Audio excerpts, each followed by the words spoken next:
स्वागत है आपका अनजान चैनल पर, जहां हम आपको ले चलते हैं उन रहस्यमय और खौफनाक कहानियों की दुनिया में, जो न सिर्फ आपके होश उड़ा देंगी, बल्कि आपके मन में कई सवाल भी छोड़ जाएंगी। यहां आपको मिलेगा वह डर जो आपके दिल को दहला दे, वह रहस्य जो आपको सोचने पर मजबूर कर दे। आजमा कर देखिए, क्या आप इन अजनबी घटनाओं का सामना कर पाएंगे? या फिर आपके भीतर भी वही डर समा जाएगा जो हमारे इन कहानियों में छुपा है? तो क्या आप तैयार हैं? क्योंकि इस बार अनजान आपको लेकर जाएगा एक और अनजानी यात्रा पर, जहां हर कोने में खौफ और हर आवाज में रहस्य छुपा हुआ है। आइए, आजमाइए और महसूस कीजिए वह डर जो आपके दिल को छू जाए। रेलगाड़ी की आवाज धीरे धीरे कम होती जा रही थी। पटरियों के साथ घिसते पहियों की आवाज अब सुनाई नहीं दे रही थी। विकास ने अपनी आंखें खोलीं और अपने चारों ओर देखा। उसने महसूस किया कि वह अपने गांव के स्टेशन पर पहुंच चुका था।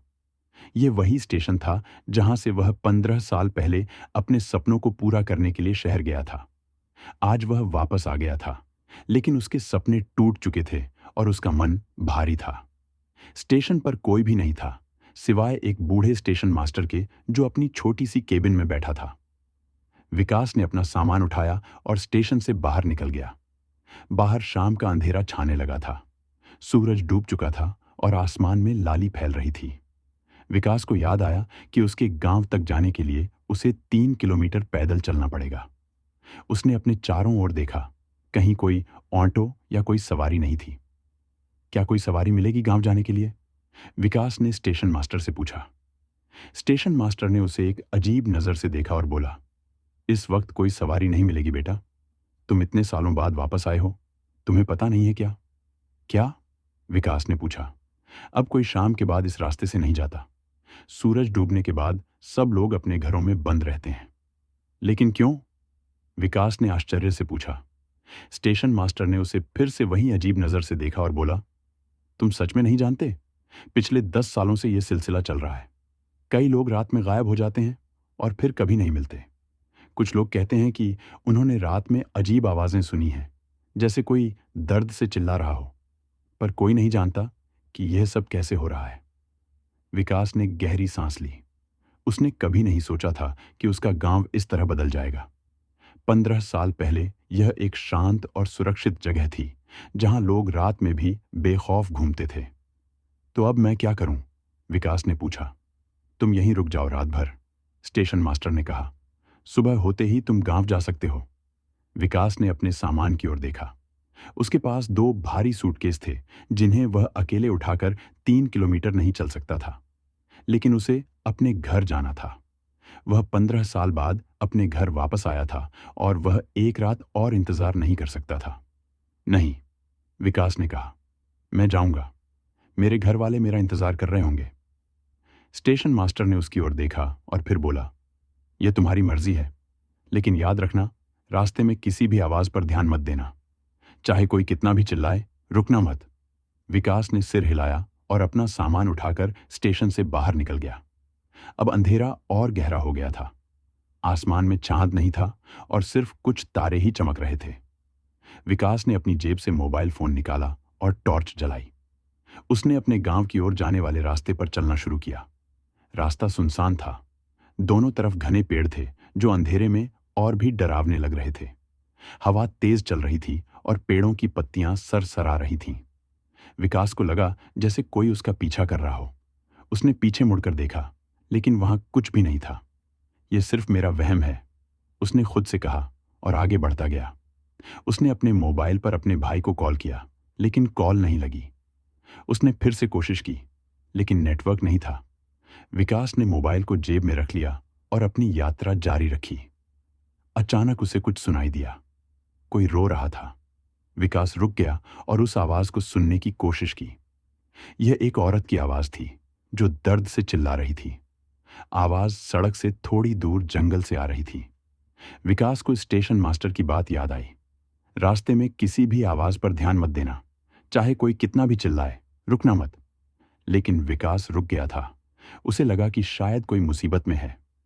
वह एक पुलिस अधिकारी था और उसका कर्तव्य था कि वह लोगों की मदद करे। उसने फैसला किया कि वह जाकर देखेगा कि क्या हो रहा है। विकास ने अपना सामान सड़क के किनारे रखा और आवाज की दिशा में बढ़ने लगा। जैसे जैसे वह आगे बढ़ता गया, आवाज और तेज होती गई।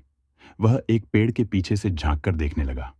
वहां एक औरत थी जो जमीन पर बैठी थी और रो रही थी। उसके बाल बिखरे हुए थे और उसके कपड़े फटे हुए थे। विकास धीरे धीरे उसकी ओर बढ़ा।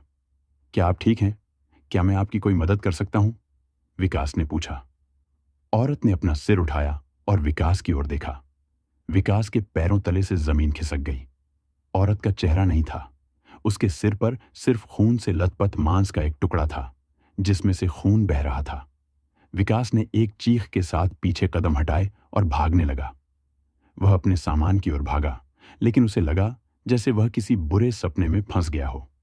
वह जितना भागता, उतना ही वह उस जगह से दूर होता जा रहा था जहां उसने अपना सामान छोड़ा था। अचानक उसने अपने पीछे से एक और आवाज सुनी। यह एक हंसी थी, एक डरावनी हंसी जो उसके कानों में गूंज रही थी। विकास ने पीछे मुड़कर देखा और उसकी आंखें फटी रह गईं। वह बिना चेहरे वाली औरत अब उसके सामने खड़ी थी। उसके हाथों में एक बड़ा चाकू था और वह हंस रही थी। तुम वापस आ गए, औरत ने कहा। उसकी आवाज ऐसी थी जैसे कई लोग एक साथ बोल रहे हों। हम तुम्हारा इंतजार कर रहे थे। विकास चिल्लाया और फिर से भागने लगा। लेकिन अब वह किस दिशा में भाग रहा था, यह उसे खुद भी नहीं पता था। अंधेरा इतना गहरा था कि वह अपने आगे का रास्ता भी नहीं देख पा रहा था। उसका पैर किसी चीज से टकराया और वह गिर गया।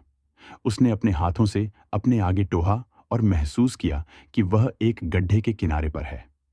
गड्ढा बहुत गहरा लग रहा था। अचानक उसे अपने पीछे से फिर से वही हंसी सुनाई दी। वह मुड़कर देखने लगा और देखा कि वह बिना चेहरे वाली औरत उसकी ओर बढ़ रही थी। विकास के पास कोई रास्ता नहीं था। उसके सामने एक गहरा गड्ढा था और पीछे वह डरावनी औरत। विकास ने फैसला किया कि वह गड्ढे में कूदेगा। शायद वह बचने का एकमात्र रास्ता था। उसने गहरी सांस ली और गड्ढे में कूद गया। जैसे ही वह गड्ढे में गिरा, उसे लगा जैसे वह अंतहीन अंधेरे में गिर रहा हो। वह गिरता गया और फिर अंधेरा छा गया। जब विकास की आंखें खुलीं, तो वह एक अजनबी जगह पर था। उसके चारों ओर घना जंगल था और वह एक पुराने से खंडहर के सामने लेटा हुआ था। उसे याद नहीं आ रहा था कि वह वहां कैसे पहुंचा। उसने अपने शरीर को टटोला और पाया कि उसे कोई चोट नहीं लगी थी, जो अजीब था क्योंकि वह एक गहरे गड्ढे में गिरा था। ये कहाँ है? विकास ने खुद से पूछा और खड़ा हो गया। खंडहर एक पुराने मंदिर जैसा लग रहा था, जिसकी दीवारें टूटी हुई थीं और जिसके चारों ओर जंगली पौधे उग आए थे। विकास ने आसपास देखा और एक पगडंडी देखी जो जंगल से होकर जाती थी। उसने सोचा कि शायद यह पगडंडी उसे उसके गांव तक ले जाएगी। विकास ने पगडंडी पर चलना शुरू किया। जैसे जैसे वह आगे बढ़ता गया, जंगल और घना होता गया। पेड़ों की शाखाएं इतनी नीची थीं कि वह झुककर चल रहा था। सूरज की रोशनी मुश्किल से ही पेड़ों के बीच से आ पा रही थी। अचानक विकास को कुछ आवाजें सुनाई दी। कोई बात कर रहा था। उसने रुककर सुना और फिर आवाज की दिशा में बढ़ने लगा। जैसे जैसे वह नजदीक पहुंचता गया, आवाजें स्पष्ट होती गईं। कई लोग बात कर रहे थे। विकास एक झाड़ी के पीछे छिपकर देखने लगा। सामने एक छोटा सा मैदान था जहां कई लोग एकत्र थे। उन्होंने काले कपड़े पहने हुए थे और वे एक गोले में खड़े थे। गोले के बीच में एक आदमी खड़ा था जिसने एक लाल रंग का लबादा पहना हुआ था। वह कुछ कह रहा था, लेकिन विकास उसकी बातें ठीक से नहीं समझ पा रहा था। विकास ने और करीब जाने की कोशिश की, लेकिन अचानक उसका पैर एक टहनी पर पड़ा और एक तेज आवाज हुई।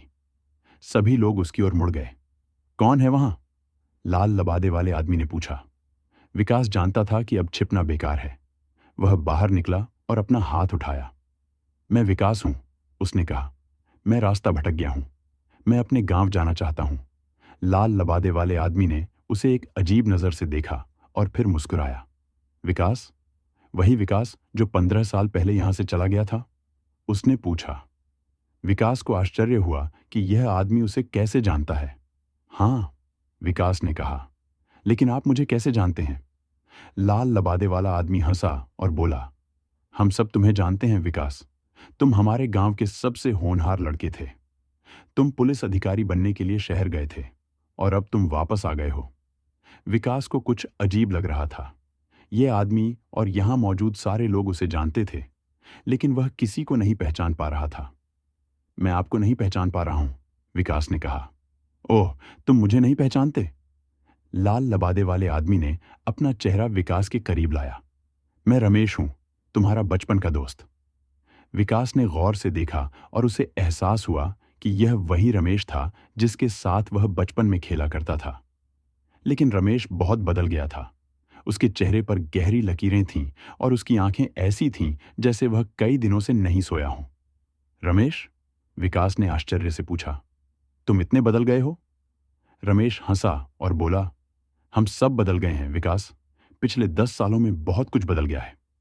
विकास ने चारों ओर देखा और पहली बार उसने ध्यान दिया कि सभी लोगों के चेहरों पर एक अजीब सा भाव था। उनकी आंखें खाली थीं, जैसे उनके अंदर कोई जीवन न हो। यहाँ क्या हो रहा है रमेश? विकास ने पूछा। स्टेशन मास्टर ने मुझे बताया कि पिछले 10 सालों से लोग रात में गायब हो रहे हैं। क्या तुम जानते हो कि ऐसा क्यों हो रहा है? रमेश का चेहरा अचानक गंभीर हो गया। उसने विकास को एक तीखी नजर से देखा और फिर बोला, हाँ, हम जानते हैं और अब तुम भी जानोगे।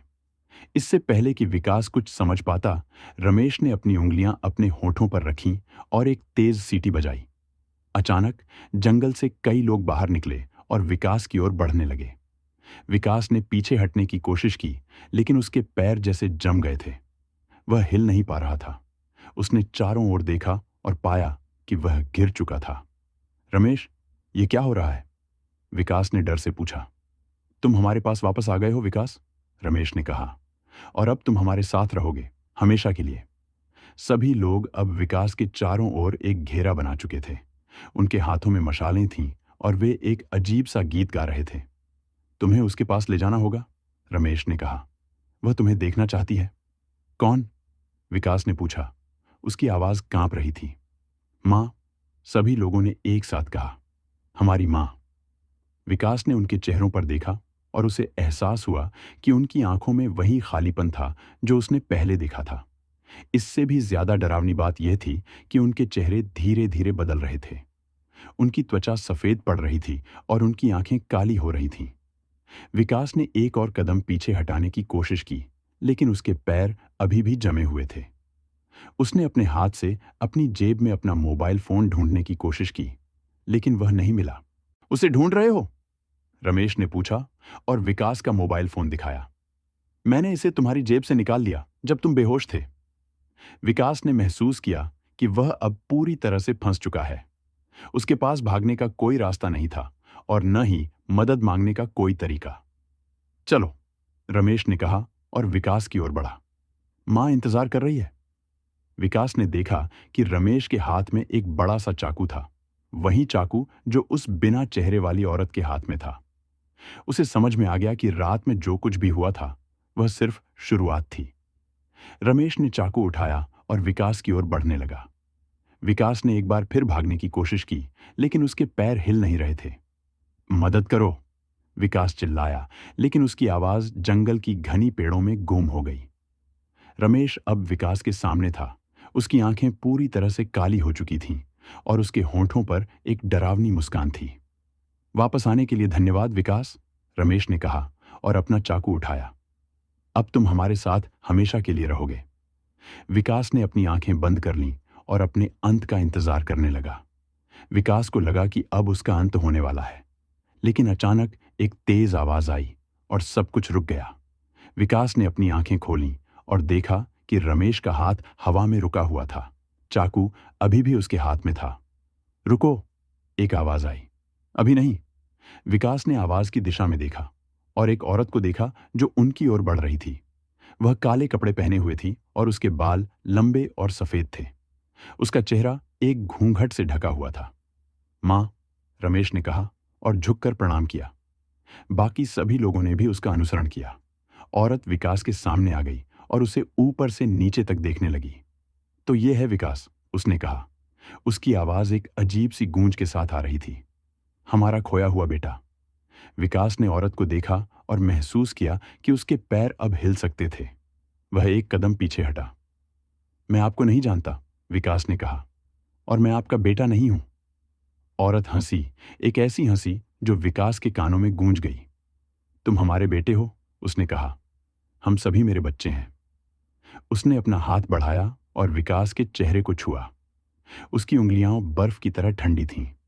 तुम्हें याद नहीं है? उसने पूछा। तुम्हें याद नहीं है कि तुमने क्या किया था? विकास ने अपना सिर हिलाया। मैं नहीं समझ रहा हूं कि आप क्या कह रही हैं। औरत ने अपना हाथ वापस खींचा और फिर से हंसी। तो चलो, मैं तुम्हें याद दिलाती हूं, उसने कहा और अपना घूंघट उठाया। विकास ने जो देखा उससे उसकी आंखें फट गईं। औरत का चेहरा नहीं था, विकास के मुंह से एक चीख निकली।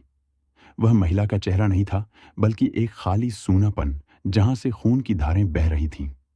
ये वही दृश्य था जिसे विकास ने रात में सड़क के किनारे देखा था। पहचाना मुझे? महिला ने पूछा। उसकी आवाज अब और भी अधिक अस्पष्ट और भयावह थी।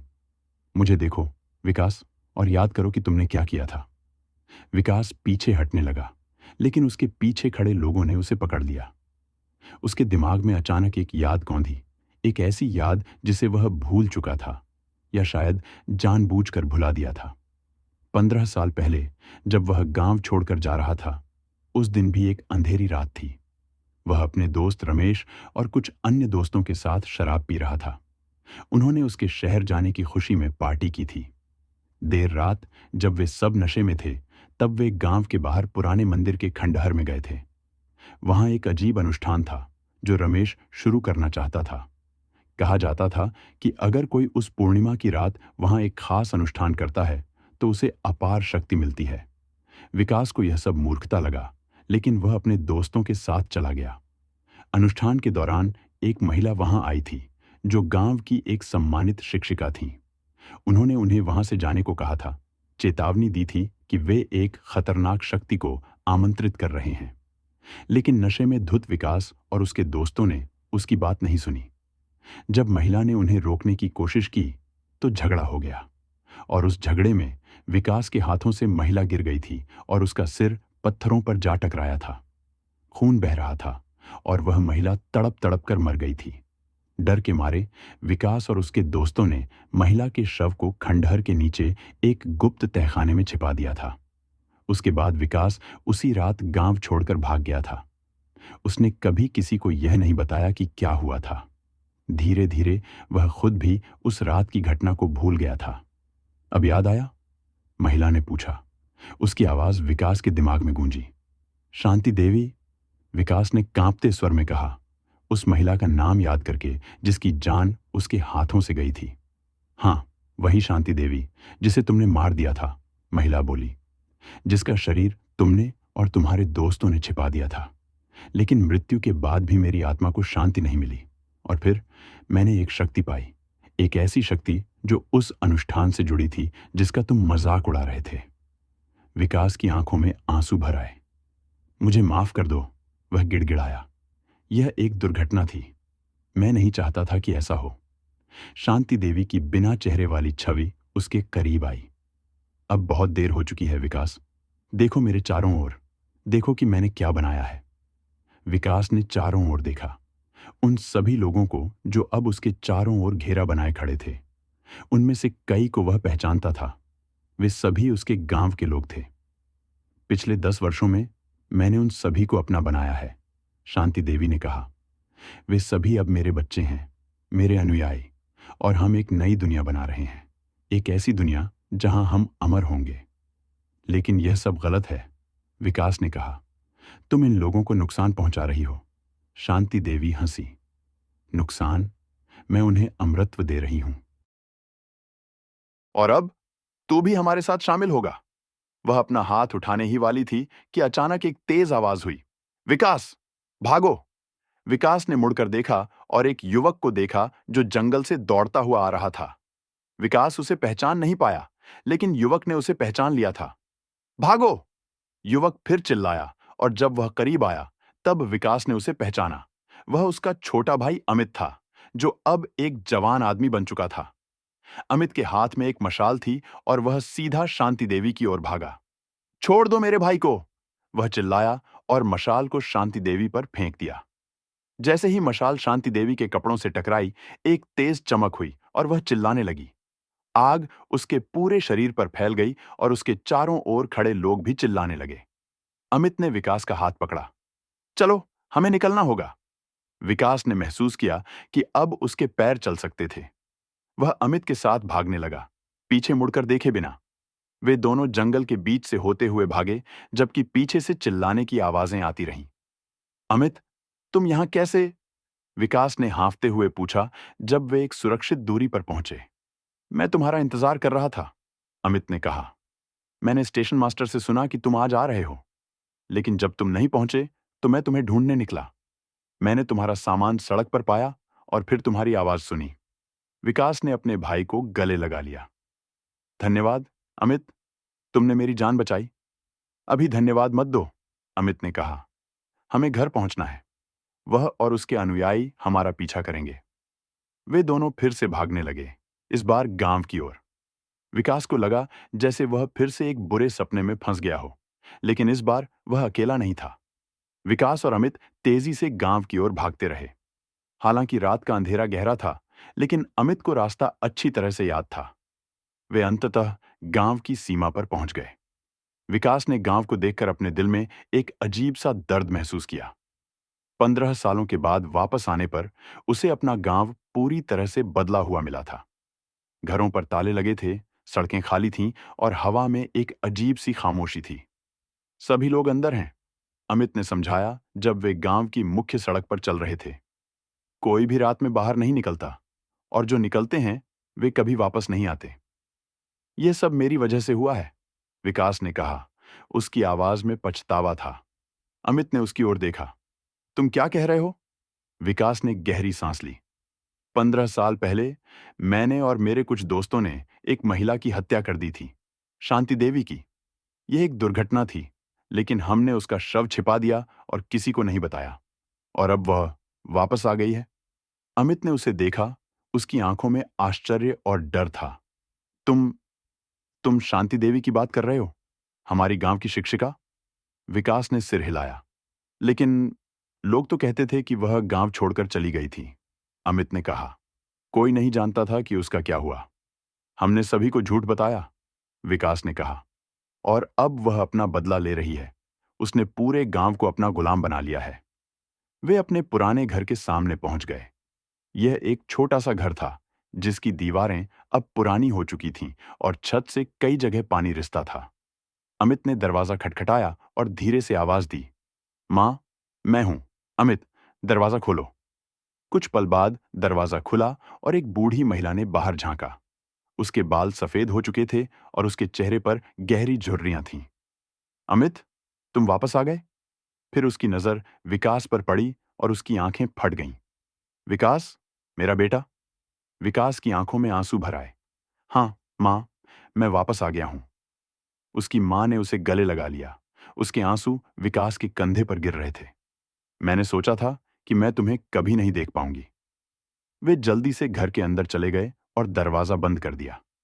घर के अंदर विकास ने देखा कि सारी खिड़कियां लकड़ी के तख्तों से बंद थीं और दरवाजे पर कई ताले लगे थे। ये सब क्या है, मां? विकास ने पूछा। सुरक्षा के लिए, उसकी मां ने कहा। वे रात में आते हैं, खिड़कियों से झांकते हैं, दरवाजे खटखटाते हैं। वे हमें बाहर निकालना चाहते हैं। कौन, मां? विकास ने पूछा, हालांकि वह जवाब जानता था। वे जो नहीं हैं, जो वे होने का दावा करते हैं, उसकी मां ने कहा। वे हमारे गांव के लोग जैसे दिखते हैं, लेकिन वे वही नहीं हैं। उनकी आंखें अलग हैं, उनकी आवाजें अलग हैं, और वे रात में शिकार करते हैं। विकास ने अमित की ओर देखा, जो उसकी मां के पास बैठ गया था और उसका हाथ पकड़ रहा था। मां, विकास को पता है कि यह सब क्यों हो रहा है, अमित ने कहा। विकास ने अपने पिछले पापों का पूरा सच अपनी मां को बताया। उसने उसे बताया कि कैसे वह और उसके दोस्त नशे में धुत होकर उस रात पुराने मंदिर गए थे और कैसे शांति देवी की मृत्यु हुई थी। उसने अपनी मां को बताया कि कैसे उसने और उसके दोस्तों ने शव को छिपाया था और फिर वह गांव छोड़कर भाग गया था। जब वह अपनी कहानी खत्म कर चुका था, तब उसकी मां लंबे समय तक चुप रही। फिर उसने गहरी सांस ली और बोली, मैं हमेशा से जानती थी कि कुछ तो हुआ था उस रात। तुम अचानक गांव छोड़कर चले गए थे, बिना किसी को बताए, और फिर धीरे धीरे तुम्हारे दोस्त भी गायब होने लगे। पहले रमेश, फिर सुरेश, फिर एक एक करके सभी।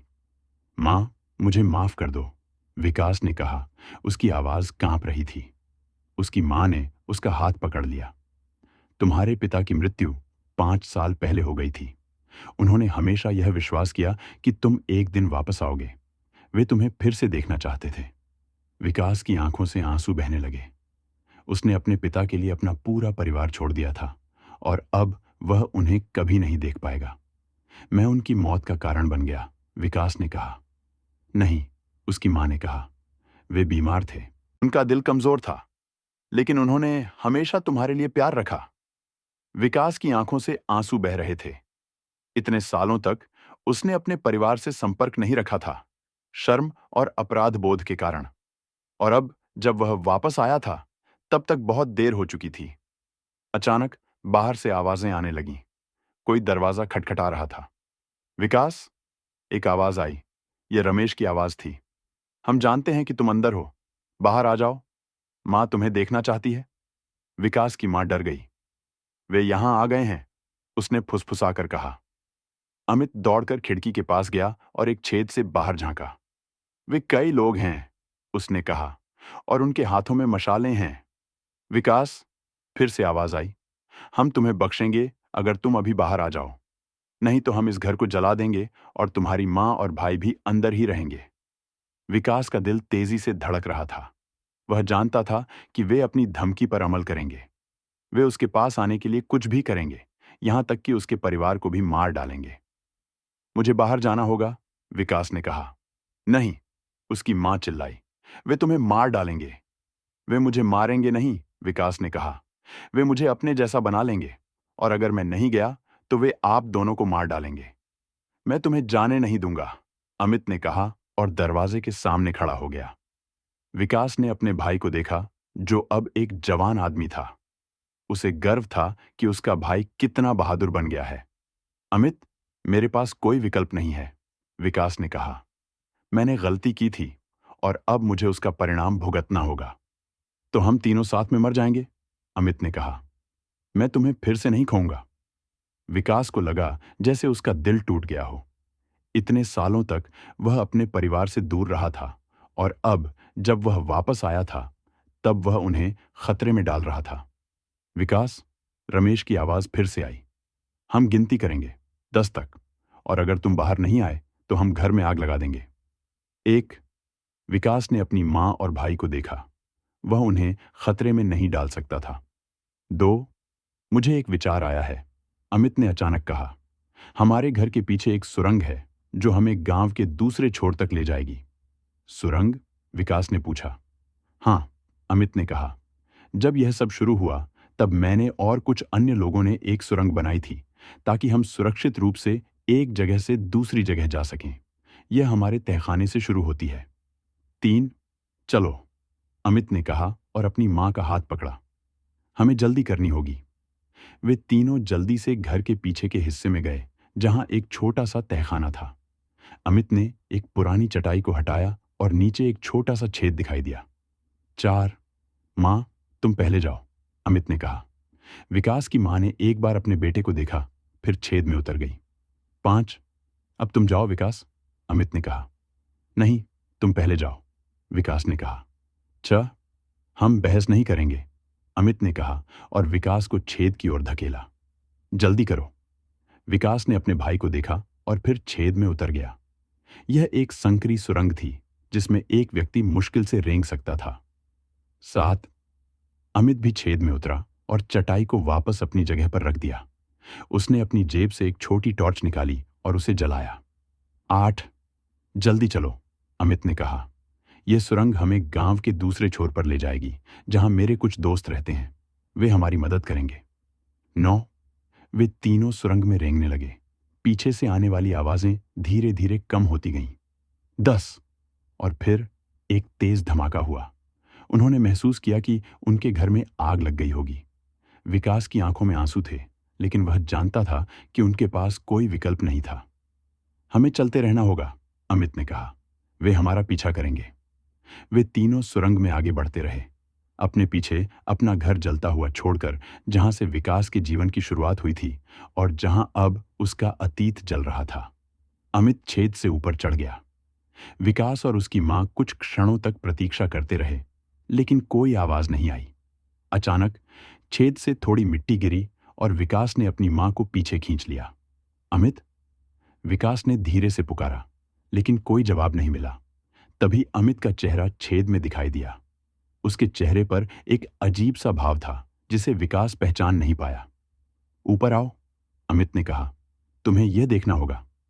विकास ने अपनी मां को सहारा देकर पहले उन्हें ऊपर जाने में मदद की, फिर वह खुद ऊपर चढ़ गया। जब उसकी आंखें बाहरी दुनिया के प्रकाश के अनुकूल हुईं, तो जो दृश्य उसके सामने था वह देखकर वह स्तब्ध रह गया। वे एक विशाल गुफा में थे। ऊपर छत नहीं थी, बल्कि एक विशाल आकाश था जो नीला नहीं, बल्कि हल्के बैंगनी रंग का था।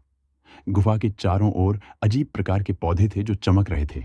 नीले, हरे और पीले रंग की प्रकाश की किरणें उनसे निकल रही थीं। दूर एक झरना था जिसका पानी ऊपर की ओर बह रहा था, गुरुत्वाकर्षण के नियमों का उल्लंघन करते हुए। ये कहाँ है? विकास की मां ने हकलाते हुए पूछा। अमित ने गंभीरता से कहा, मैं नहीं जानता, लेकिन जब मैंने इस सुरंग की खोज की थी तो मुझे पता था कि यह कोई सामान्य स्थान नहीं है। यह दूसरी दुनिया है, एक ऐसी दुनिया जिसका अस्तित्व हमारे संसार के समानांतर है। विकास अभी भी अपनी आंखों पर विश्वास नहीं कर पा रहा था। क्या हम वापस जा सकते हैं, हमारे घर? अमित ने अपना सिर हिलाया। नहीं, सुरंग जिस तरफ से हम आए हैं वह अब नहीं है।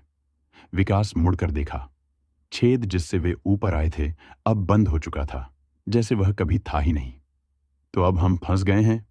विकास की मां ने घबराकर पूछा। शायद नहीं, अमित ने कहा और आगे इशारा किया। देखो, दूर गुफा के दूसरे छोर पर एक बस्ती दिखाई दे रही थी। छोटे मकान जो पत्थर और एक अजीब धातु से बने लग रहे थे। और वहां क्या वे लोग थे? लेकिन वे इंसानों जैसे नहीं लग रहे थे। वे हमें पहले से देख चुके हैं, अमित ने कहा। मैंने उन्हें हमारी ओर आते देखा है। विकास ने अपनी मां को पास खींच लिया। क्या वे खतरनाक हैं? अमित ने कंधे उचकाए। हमें जल्द ही पता चलेगा। तभी एक अजीब सी आवाज आई, एक ऐसी आवाज जिसे विकास ने पहले कभी नहीं सुना था।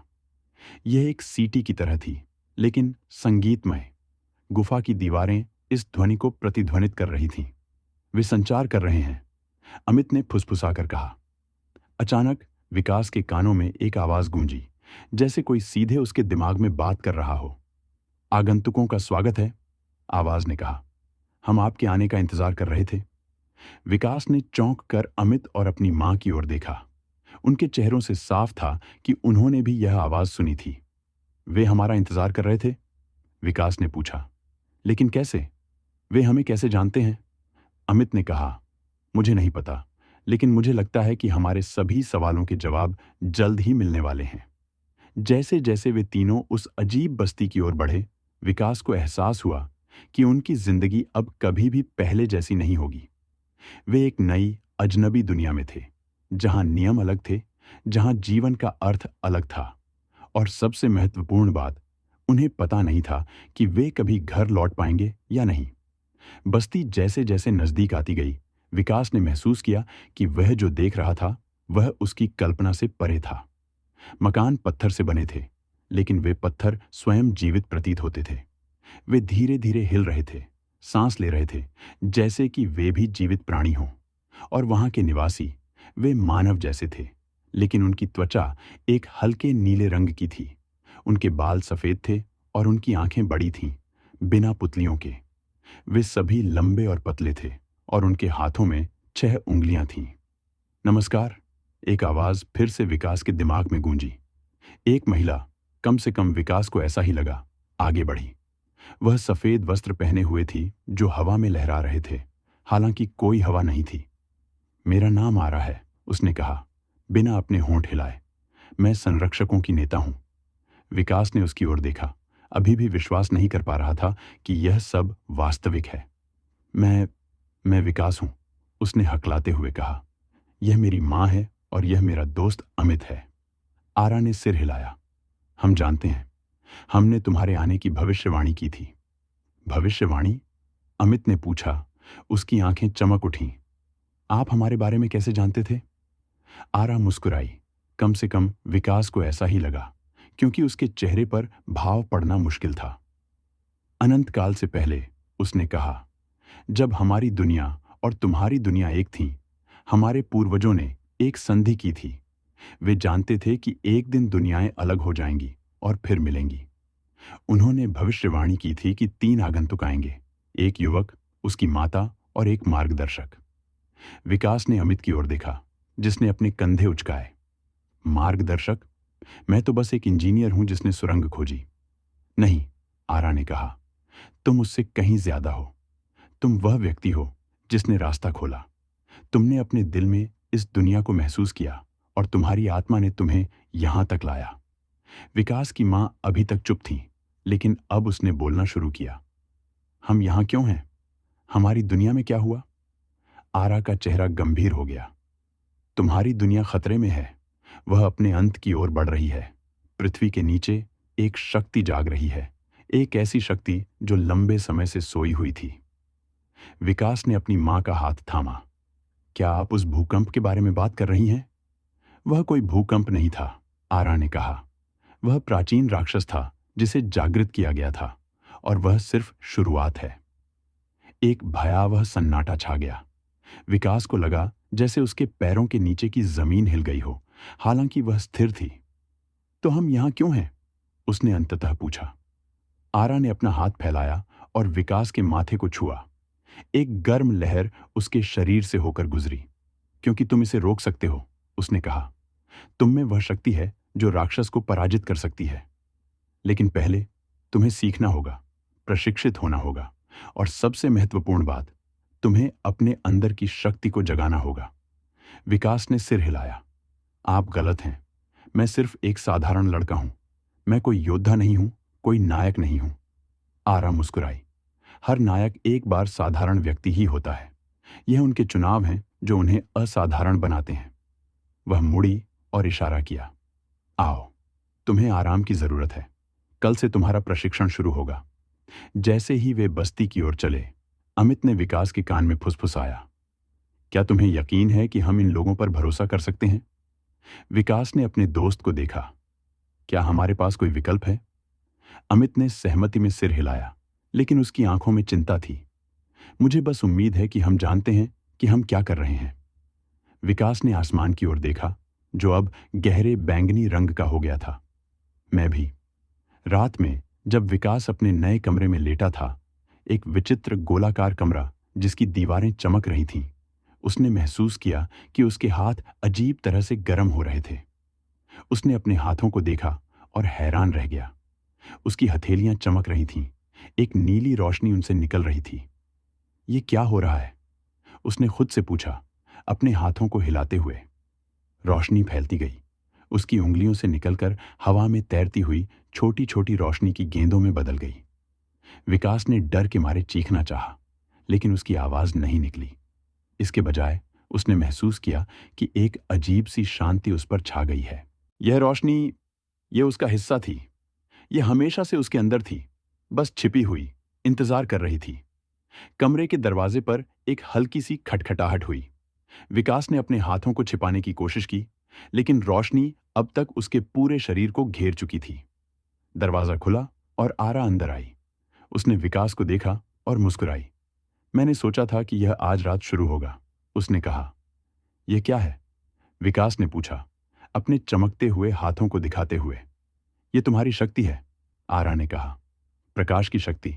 यह वहीं से आती है जहां से सभी जीवन आता है, प्रकाश से। विकास ने अपने हाथों को मोड़ा और देखा कि कैसे रोशनी उसके इरादों के अनुसार चलती है। और इसका क्या उपयोग है? उसने पूछा। आरा के चेहरे पर एक रहस्यमय मुस्कान थी। सब कुछ, उसने कहा। यह प्रकाश अंधकार को दूर कर सकता है, यह घायलों को ठीक कर सकता है, और यह राक्षस को पराजित कर सकता है। विकास ने अपने हाथों को देखा, जो अब और भी तेज चमक रहे थे। मैं इसका उपयोग कैसे करूं? उसने पूछा। यही तो तुम्हें सीखना है, आरा ने कहा। और हमारे पास ज्यादा वक्त नहीं है। राक्षस तेजी से बढ़ रहा है और जल्द ही वह इतना शक्तिशाली हो जाएगा कि उसे कोई नहीं रोक सकेगा। विकास ने अपनी रोशनी को फीका होते देखा। जैसे ही उसका डर बढ़ा, क्या मैं वास्तव में ऐसा कर सकता हूं? उसने पूछा। क्या मैं वास्तव में एक राक्षस को हरा सकता हूं? आरा ने उसके कंधे पर हाथ रखा। अकेले नहीं, उसने कहा, लेकिन तुम अकेले नहीं हो। तुम्हारे पास तुम्हारी मां की ताकत है, जिसका प्यार तुम्हें ऊर्जा देता है। तुम्हारे पास अमित की बुद्धि है, जो तुम्हें मार्गदर्शन देगी। और तुम्हारे पास हम हैं, संरक्षक, जो तुम्हें सिखाएंगे कि अपनी शक्ति का उपयोग कैसे करना है। विकास ने गहरी सांस ली और अपने डर को दूर करने की कोशिश की। कब शुरू करें? उसने पूछा। आरा ने दरवाजे की ओर इशारा किया। बाहर उजाला हो रहा था, हालांकि विकास को नहीं पता था कि यहां दिन और रात कैसे काम करते हैं। अभी, उसने कहा। विकास ने अपने हाथों को देखा, जो अब चमक रहे थे। मुझे नहीं पता, उसने अंततः कहा, लेकिन मुझे पता है कि हमें कोशिश करनी होगी। अगर हम कुछ नहीं करते तो दोनों दुनियाएं नष्ट हो जाएंगी। अमित ने अपने मित्र के कंधे पर हाथ रखा। मैं तुम्हारे साथ हूं, उसने कहा। हम इसे एक साथ करेंगे। उसी रात विकास को एक सपना आया।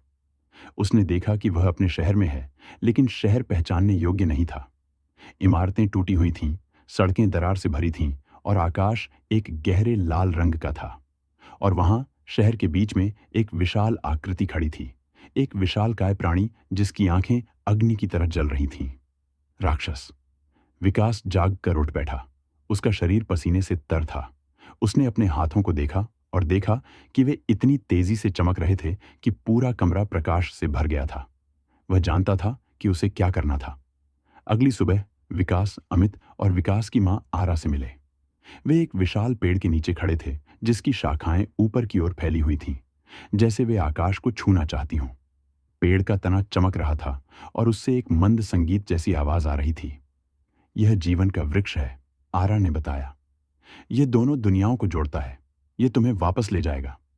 विकास ने पेड़ को देखा, उसकी विशालता से अभिभूत हो गया।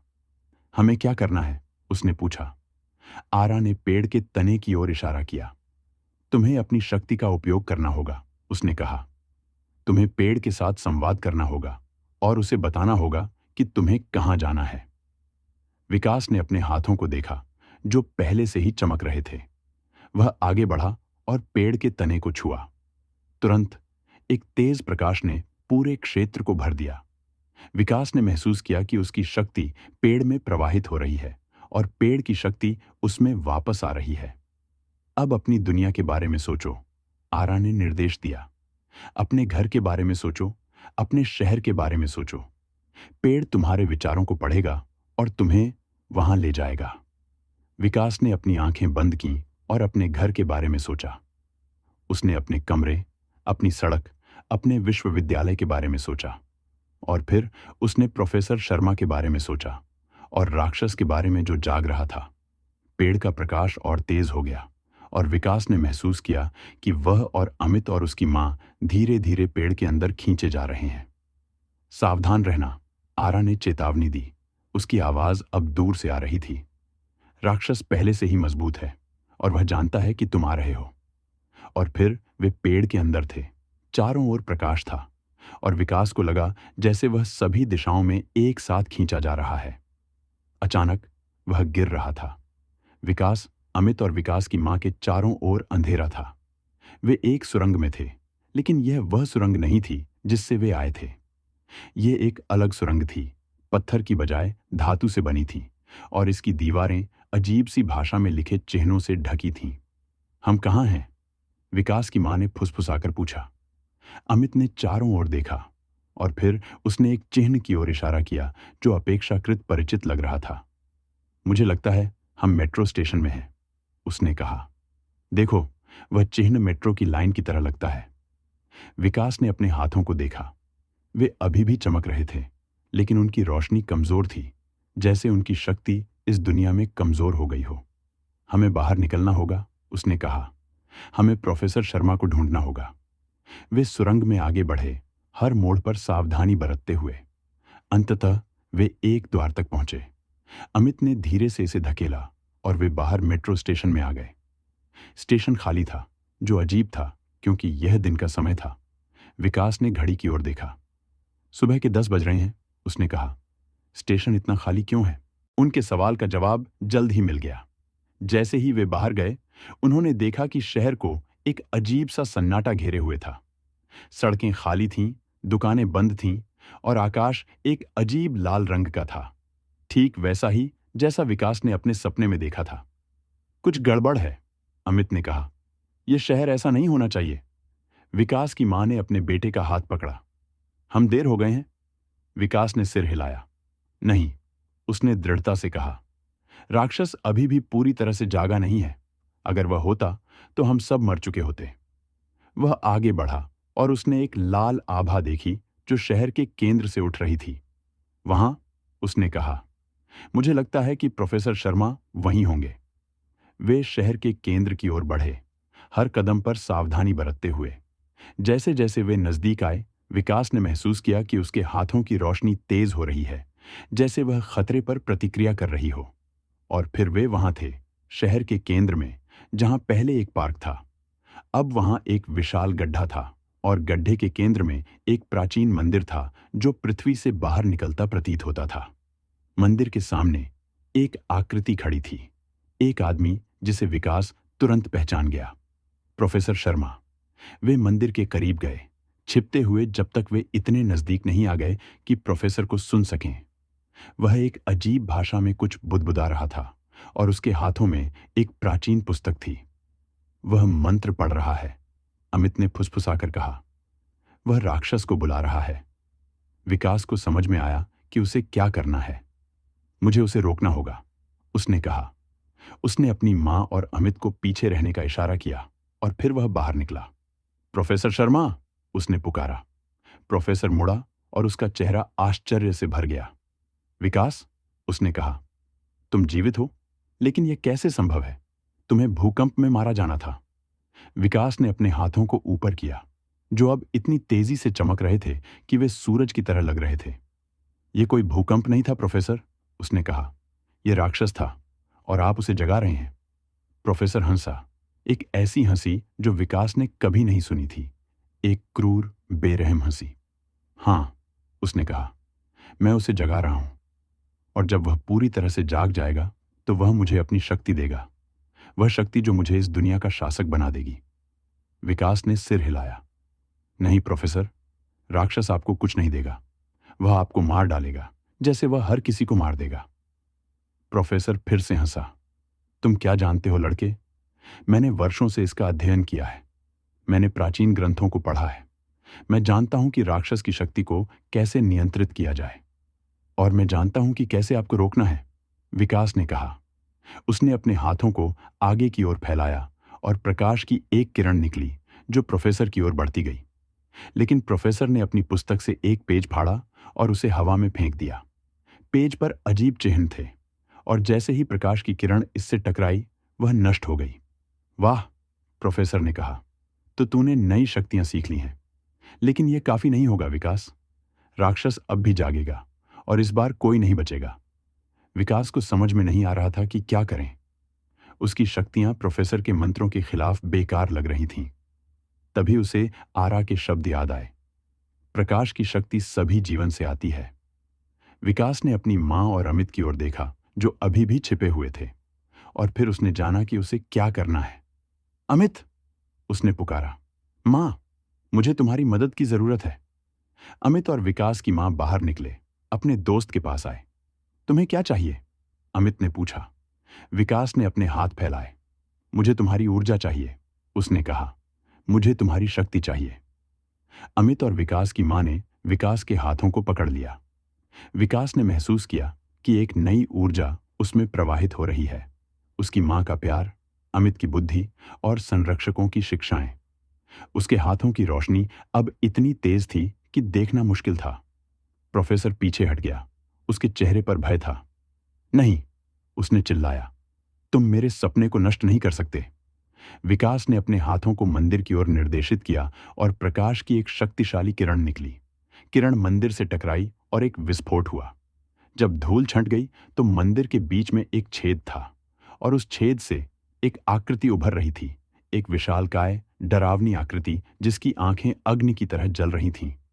राक्षस, देखो, प्रोफेसर शर्मा ने चिल्लाया, उत्साह से। वह आ रहा है, मेरा मालिक आ रहा है।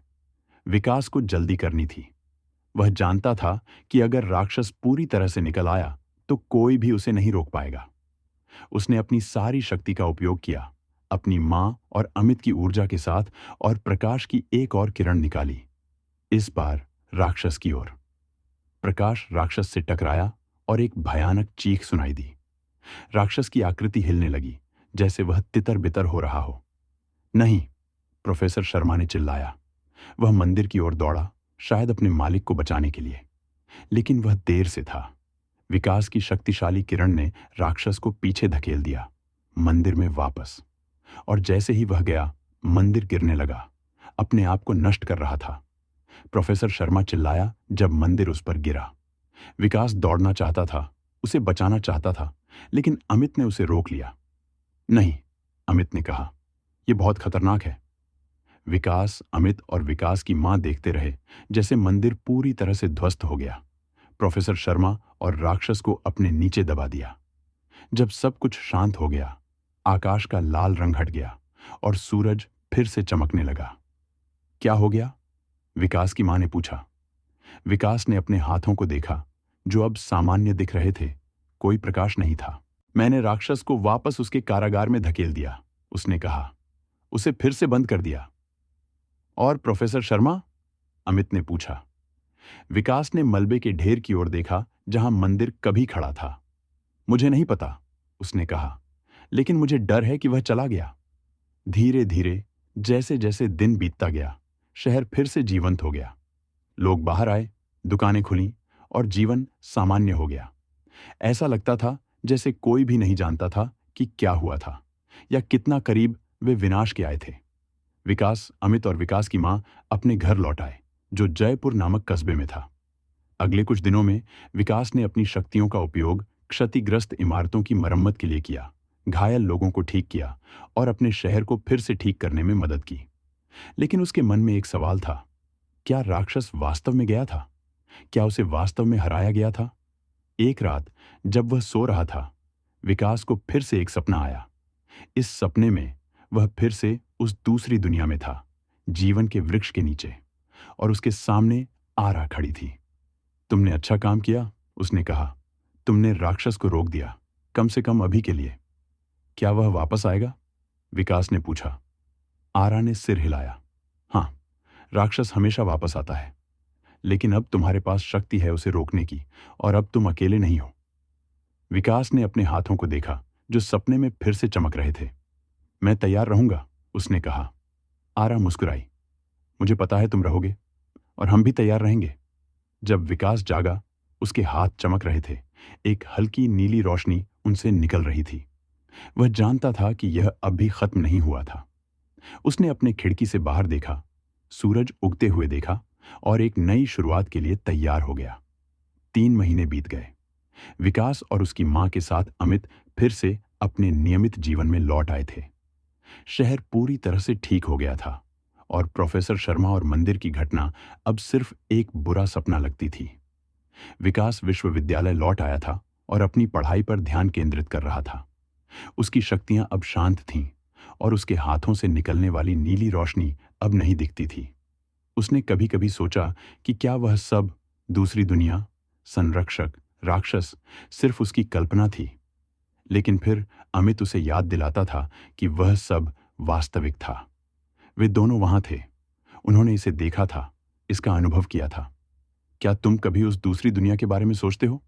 विकास ने एक दिन अमित से पूछा, जब वे विश्वविद्यालय के कैंपस में टहल रहे थे।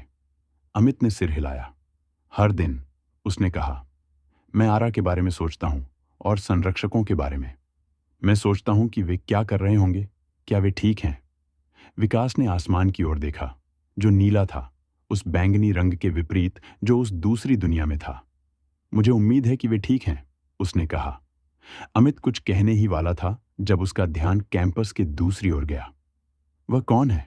उसने पूछा, एक आकृति की ओर इशारा करते हुए जो उन्हें देख रही थी। विकास ने उस दिशा में देखा और एक महिला को देखा जिसे वह नहीं पहचानता था। वह लंबी थी और उसके बाल लंबे और काले थे। वह उन्हें देख रही थी और जब उनकी नजरें मिलीं तो वह मुस्कुराई और वहां से चली गई। मुझे नहीं पता, विकास ने कहा। शायद एक नई प्रोफेसर। लेकिन उस महिला में कुछ था जो विकास को परेशान कर रहा था। वह उसे कहीं देखा हुआ लग रहा था। उस रात विकास को फिर से एक सपना आया। इस बार वह दूसरी दुनिया में नहीं था, न ही वह आरा के साथ था। इस बार वह एक अंधेरे कमरे में था और उसके सामने वही महिला खड़ी थी जिसे उसने कैंपस में देखा था। तुमने क्या सोचा था? महिला ने पूछा। कि यह इतनी आसानी से खत्म हो जाएगा? विकास ने पीछे हटने की कोशिश की, लेकिन वह हिल नहीं सकता था। तुम कौन हो? उसने पूछा। महिला हंसी, एक ऐसी हंसी जो विकास के रोंगटे खड़े कर देने वाली थी। मैं तुम्हारे दोस्त की बहन हूं, उसने कहा। प्रोफेसर शर्मा की बहन। विकास का दिल धड़कने लगा। प्रोफेसर शर्मा की बहन? लेकिन वह तो मर गया। महिला ने उसका वाक्य पूरा किया। हम आशा करते हैं कि आपको ये कहानी पसंद आई होगी। और अब समय आ गया है एक और शानदार कहानी की झलक दिखाने का।